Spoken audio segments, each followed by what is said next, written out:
a tellement aimé le monde qu'il a donné son Fils unique, afin que quiconque croit en lui ne se perde pas, mais obtienne la vie éternelle. Nous sommes ici à Épinay-sous-Sénart, à côté de Paris, au séminaire orthodoxe Sainte-Geneviève, qui est un lieu de formation de futurs prêtres et qui accueille aujourd'hui une communauté d'une trentaine de personnes qui viennent de différents pays de l'Europe de l'Est et puis d'ailleurs, du monde, pour étudier à Paris dans des universités à la fois publiques et religieuses. Nous te prions encore pour ce pays, pour ceux qui le gouvernent et pour tout son peuple.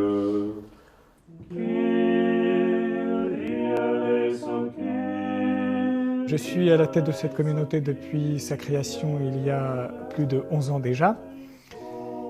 Et en plus de la communauté humaine de ce séminaire, j'accueille ici depuis presque 5 ans également toute une communauté animale. Aujourd'hui, cette communauté compte 7 chevaux, les 2 ânesses premières arrivées, 2 chiens.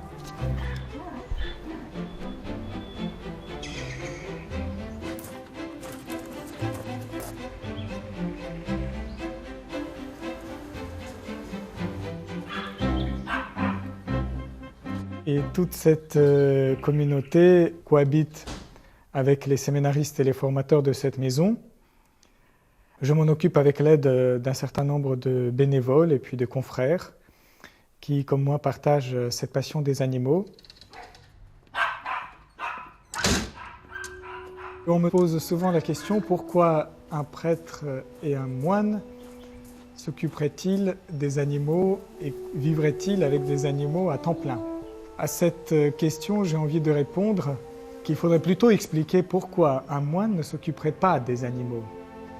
Tellement la cohabitation avec la nature et l'importance de la nature dans la vie spirituelle est évidente dans la spiritualité orthodoxe. Dans le christianisme, notre respect des animaux, notre respect aussi des plantes et de la nature en général, se fonde justement sur leur relation originelle à Dieu et une relation qu'ils gardent. Il est dit dans la Bible, et les pères le répètent, que l'homme a été institué roi de la création. C'est parfois aujourd'hui source de malentendus, parce que on a dit, voilà, l'exploitation qui est faite aujourd'hui des animaux, par exemple dans le cadre de l'élevage intensif, mais aussi dans d'autres cadres, eh bien, c'est dû à cette mentalité judéo-chrétienne selon laquelle l'homme reçoit un pouvoir de domination sur les animaux. Mais il y a un malentendu, parce que les gens qui émettent cette critique, en fait, ne comprennent pas la Bible dans son contexte et dans son sens originel. La domination qui est donnée à l'homme sur les animaux n'est pas une domination tyrannique, mais le pouvoir de l'homme sur les animaux, c'est un pouvoir de veiller sur les animaux, de veiller à leur bien-être, de veiller à leur conservation. C'était la tâche qui était assignée à l'homme à l'origine. Il était, disent les pères par rapport aux plantes, institué jardinier de la création, mais il était institué aussi gardien de la création par rapport aux animaux. Et donc, l'homme avait une relation avec les animaux qui était une relation non pas de quelqu'un qui les exploite, mais de quelqu'un qui, à travers sa propre capacité de contemplation, d'unification et aussi d'action de grâce, était capable de les réunir continuellement à Dieu.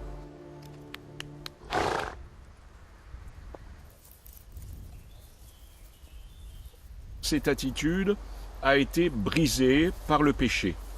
Des passions que les hommes ont développées et en vertu desquelles ils ont transformé la création, si vous voulez, en un champ d'exploitation destiné à satisfaire ses propres désirs en vue de son propre plaisir.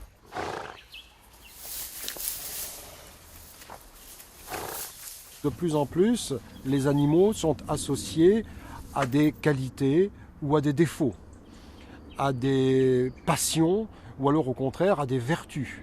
À la fin du Moyen-Âge, c'est un moment où l'on va diaboliser certains animaux. Le loup, par exemple, dès lors, est identifié à la sorcellerie.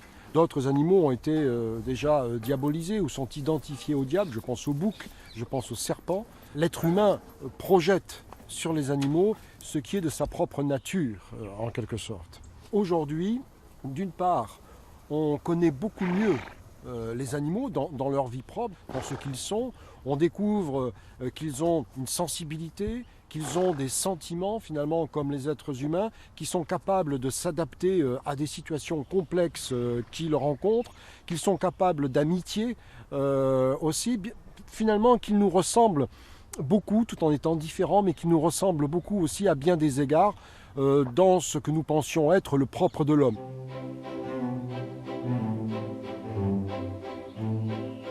Derby, viens, n'aie pas peur. Les animaux ont tous une intelligence, c'est absolument indéniable, mais ce n'est pas comparable à l'intelligence humaine.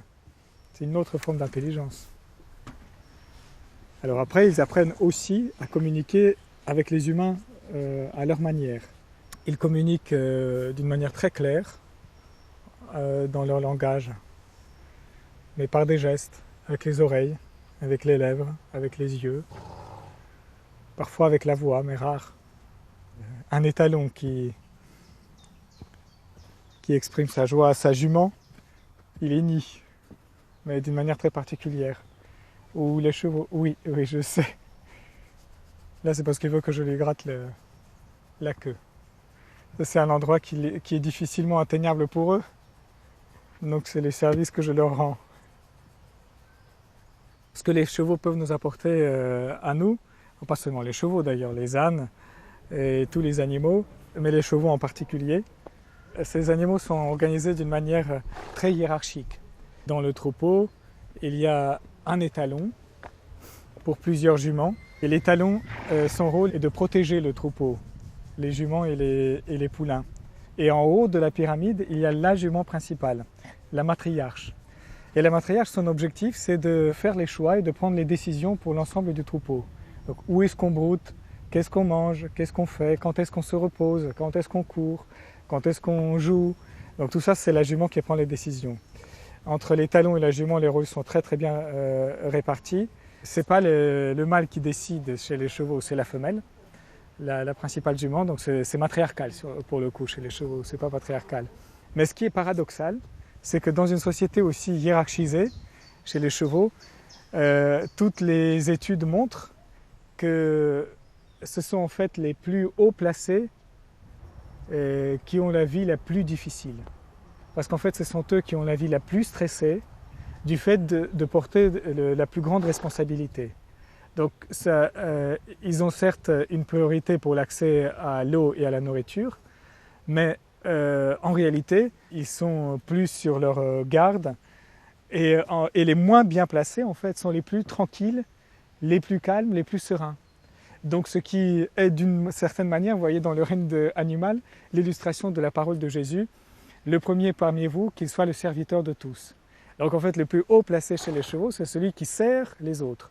Et c'est le plus bas placé qui est le plus tranquille, le plus serein et a le moins de stress et le moins d'inquiétude.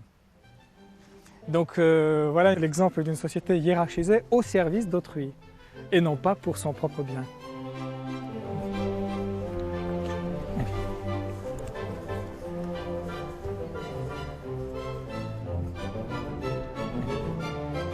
Donc ça, c'est une première leçon des chevaux. Alors la deuxième, c'est surtout leur extrême sobriété. Vous voyez cet animal, donc il pèse à peu près 500 kg. Il peut courir à une vitesse à peu près de 60 km/h. Il peut porter jusqu'à 80 kg sur son dos. Il peut faire des dizaines et des dizaines de kilomètres. Derby, par exemple, il est presque inépuisable. Même quand il est fatigué, on a l'impression que ça y est, cette fois-ci, il est fatigué. Ben non, 2 minutes plus tard, il repart. Ben, il ne mange que de l'herbe, de l'eau, un tout petit peu de graines, de l'avoine, de l'orge. Donc, vous voyez, on a besoin de très très peu de choses, en fait, non seulement pour survivre, mais pour être fort, grand et beau.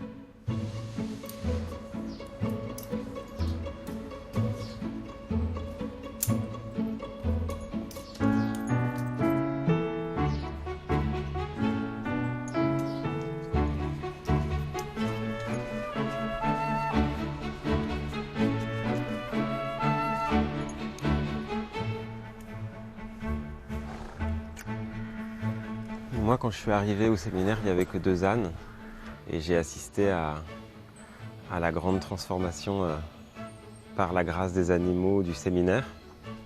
Donc là, nous allons sortir les ânesses pour promener les enfants. Pour moi, les animaux ici, au début, c'était un petit peu des mascottes pour les gens qui étaient déjà là. C'est comme dans une famille, on achète un chien, il y a un nouveau chien. Alors c'était les 2 ânesses.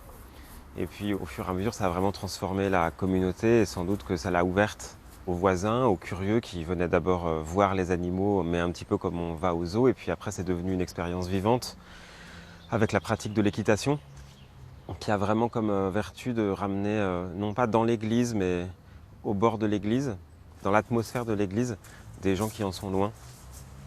Et donc les animaux, oui, ils ont une vraie vertu apostolique. Et c'est des apôtres d'autant meilleurs qu'ils ne savent pas qu'ils le sont. Ce n'est pas des êtres humains lourds qui veulent imposer quelque chose. Les animaux, ils font un petit signe vers cette église, un petit peu comme le soleil fait signe vers l'église quand il se lève et qu'il l'illumine. De la même manière, les animaux ont eu cette vertu dans cette ville de banlieue parisienne d'indiquer à des gens qu'ici coule la grâce.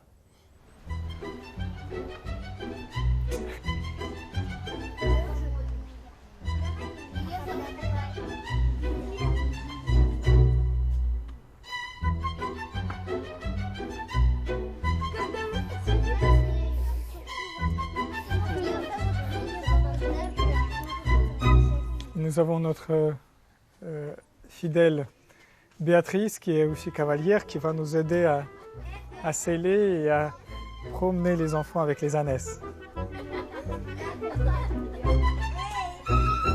Autrefois, je montais à cheval, mais de façon, on va dire, beaucoup plus traditionnelle. J'ai donc un diplôme de galopette, j'ai fait de la compétition. Le cheval était dans ce milieu plus dans le côté, pour moi, matériel, plus comme une mobilette, comme une obligation. On avait l'obligation du résultat. On le harnachait avec des rênes, des morts, même très difficiles, très durs. On avait les éperons, on avait les cravaches, on avait tout le matériel pour qu'il saute, pour qu'il avance. Il fallait une obligation de résultat. C'était un moyen peut-être de satisfaire je vais peut-être en fâcher plusieurs cavaliers, notre propre ego. Et je ne me suis plus retrouvée du tout dans cette atmosphère.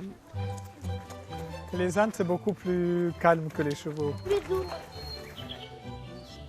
Et un jour, par un très grand hasard, une amie est venue à la maison et me dit « Tiens Béatrice, ce dimanche, je te propose, on va aller visiter une église en bois orthodoxe qui est juste à côté de la maison. » Et l'ouverture de cette église m'a rapprochée d'une communauté qui n'était pas la communauté que je fréquentais non plus en termes d'église.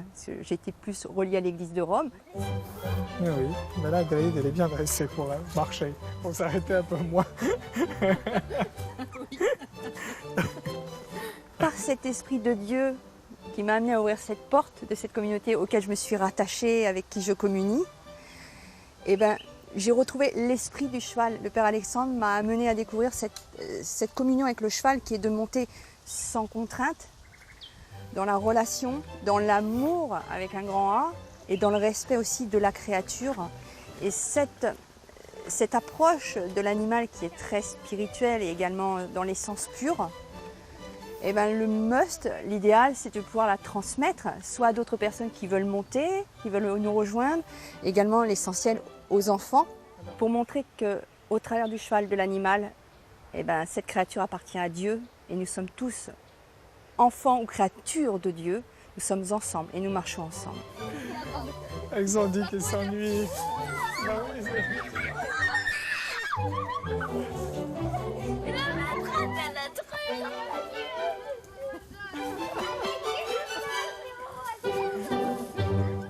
Tous les samedis après-midi, nous organisons pour toute personne qui le souhaite des promenades avec les ânesses. Et le dimanche après-midi, nous organisons des sorties avec les chevaux.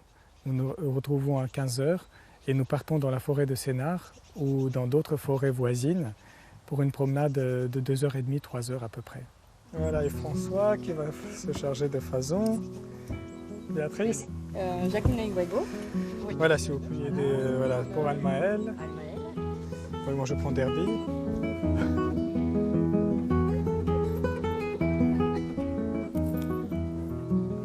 Bravo, ma puce.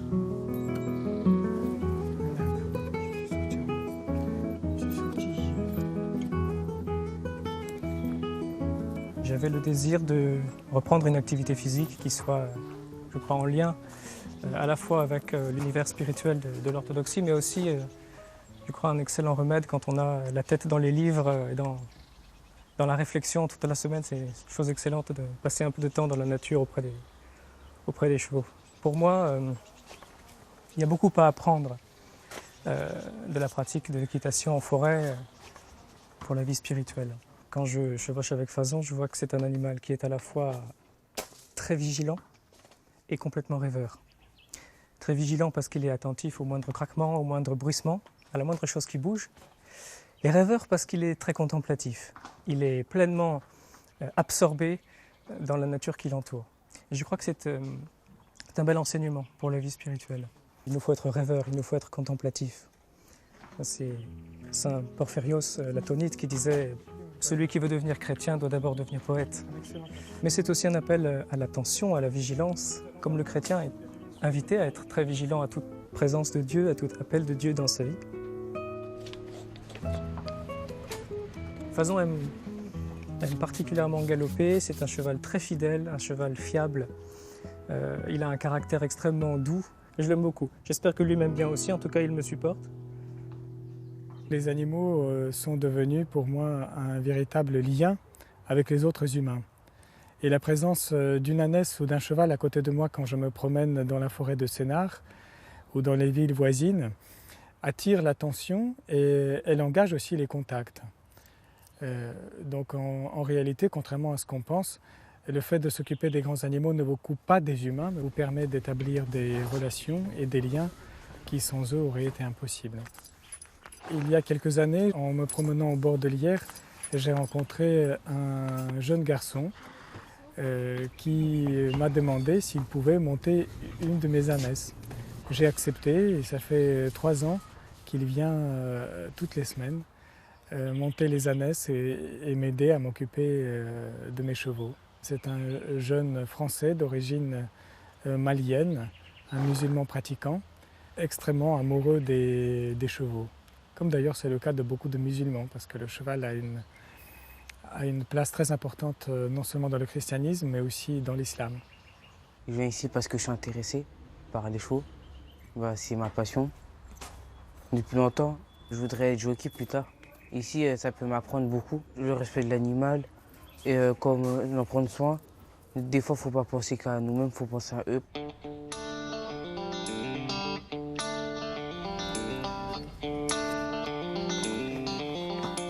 Les animaux domestiques ont un comportement amical, ont un comportement positif par rapport aux êtres humains dans l'entourage desquels ils vivent, parce que ce sont ces êtres humains qui les nourrissent, qui s'occupent d'eux.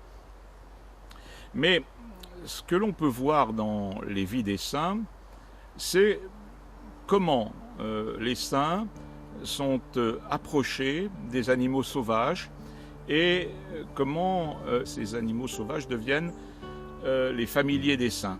Par exemple, on sait que saint Séraphin de Sarov nourrissait un ours qui venait régulièrement auprès de lui prendre sa nourriture. On voit aussi que dans le désert, beaucoup de saints ont des relations familières avec des lions, notamment saint Macaire le Romain qu'on voit dans sa caverne entouré de lions qui étaient devenus ses amis. Il y a énormément aussi dans les vies des saints d'histoires qui sont rapportées où l'on voit les saints cohabiter avec des serpents qui vivent dans leur grotte ou qui vivent à proximité de leur maison. Et alors, pourquoi s'approchent-ils des saints? Eh bien, c'est justement parce qu'ils sentent chez les saints quelque chose qui les rassure. Les saints sont des hommes qui ont vaincu leur passion. Il n'y a plus en eux d'orgueil, de volonté de domination. Cette bonté qui émane des saints en permanence, cette humilité, cette paix qui rayonne tout alentour, est quelque chose que les animaux, par leur sensibilité particulière, même les plus sauvages, arrivent à percevoir.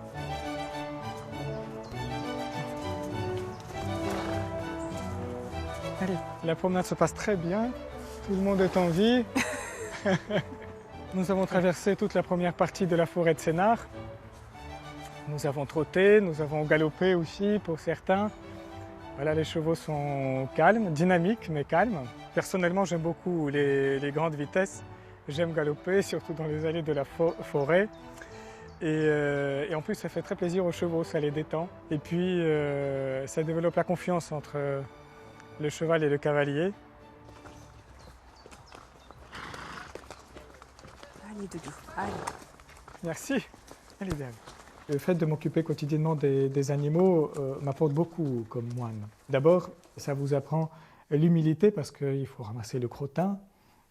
Donc il faut renoncer à être propre, à sentir bon, à avoir des vêtements luxueux parce que vous êtes tout le temps dans la boue, dans le crottin, vous êtes tout le temps sali, et puis vous avez régulièrement froid. De temps en temps, on vous bouscule, pas volontairement, mais involontairement, parce que ce sont des grands animaux. Voilà, donc, et vous apprenez à supporter tout cela avec patience. Cette vie m'impose d'une certaine manière l'ascèse. S'occuper de tant d'animaux tous les jours suppose de se lever toujours à la même heure, très tôt, qu'on soit malade ou bien portant, qu'il pleuve ou qu'il neige.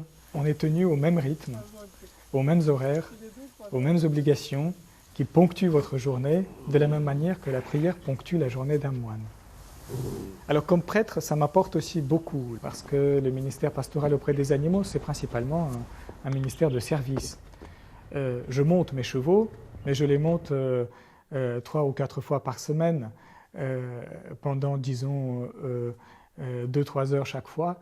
En revanche, je les sers un temps beaucoup plus important. Donc en fait, quand vous avez les chevaux, vous passez à peu près 80% de votre temps à les servir et à seulement 20% de leur temps à être servi par eux. Il fait chaud aujourd'hui, alors j'en profite pour leur donner une petite douche.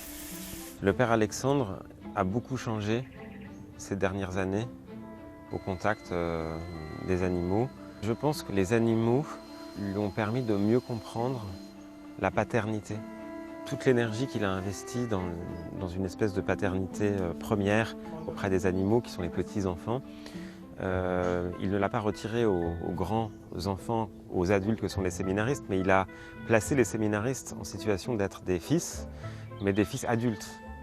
Et donc les séminaristes ont été poussés en dehors de l'enfance spirituelle ou enfance professionnelle aussi, parce qu'ils étaient très dépendants et les séminaristes ont été amenés à prendre leur autonomie à mesure que le père Alexandre s'occupait d'êtres vivants moins autonomes. Et de cette manière, de mon point de vue, il a aussi rééquilibré son propre rapport aux séminaristes et je l'ai vu être moins dépendant affectivement ou parfois moins bouleversé par telle ou telle attitude d'un séminariste. Et en ceci, il était aussi devenu un meilleur père pour eux.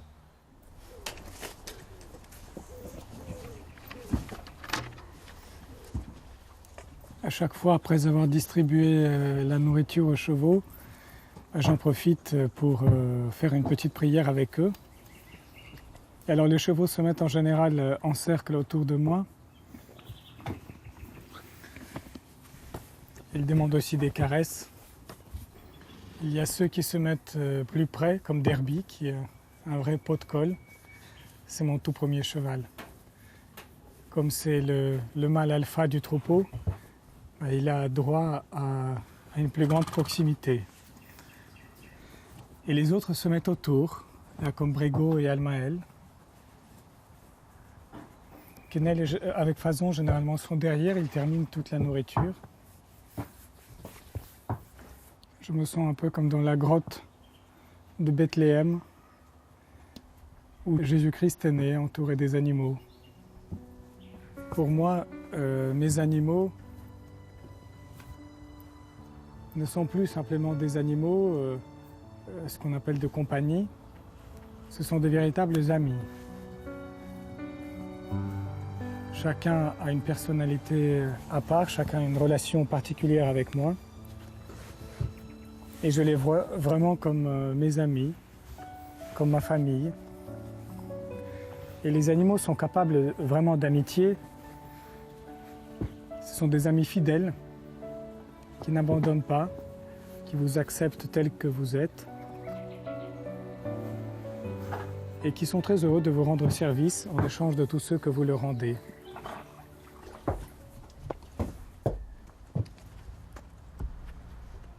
Seigneur Jésus-Christ, Fils de Dieu, prends pitié de nous. Seigneur Jésus-Christ, Fils de Dieu, prends pitié de nous. Seigneur Jésus-Christ, Fils de Dieu, prends pitié de nous. Seigneur Jésus-Christ, Fils de Dieu, prends pitié de nous. Seigneur Jésus-Christ, Fils de Dieu, prends pitié de nous. Seigneur Jésus-Christ, Fils de Dieu, prends pitié de nous. Seigneur Jésus-Christ, Fils de Dieu, prends pitié de nous. Il y a aujourd'hui de très nombreuses espèces qui disparaissent et évidemment cela met en cause directement la responsabilité de l'homme parce que cette disparition des espèces elle est due à un certain nombre d'atteintes que l'homme porte à l'environnement et notamment au climat du fait d'un développement hypertrophié et perverti de la civilisation industrielle moderne. Il est évident que cette disparition des espèces doit être quelque chose qui nous mobilise tous en tant que chrétiens. Nous devons agir autant qu'il est possible pour préserver ces espèces. C'est vraiment quelque chose qui est congénital au christianisme, de s'attacher à la préservation de la nature. C'est quelque chose qui appartient, je dirais, à la vie de l'homme telle que Dieu l'a conçue.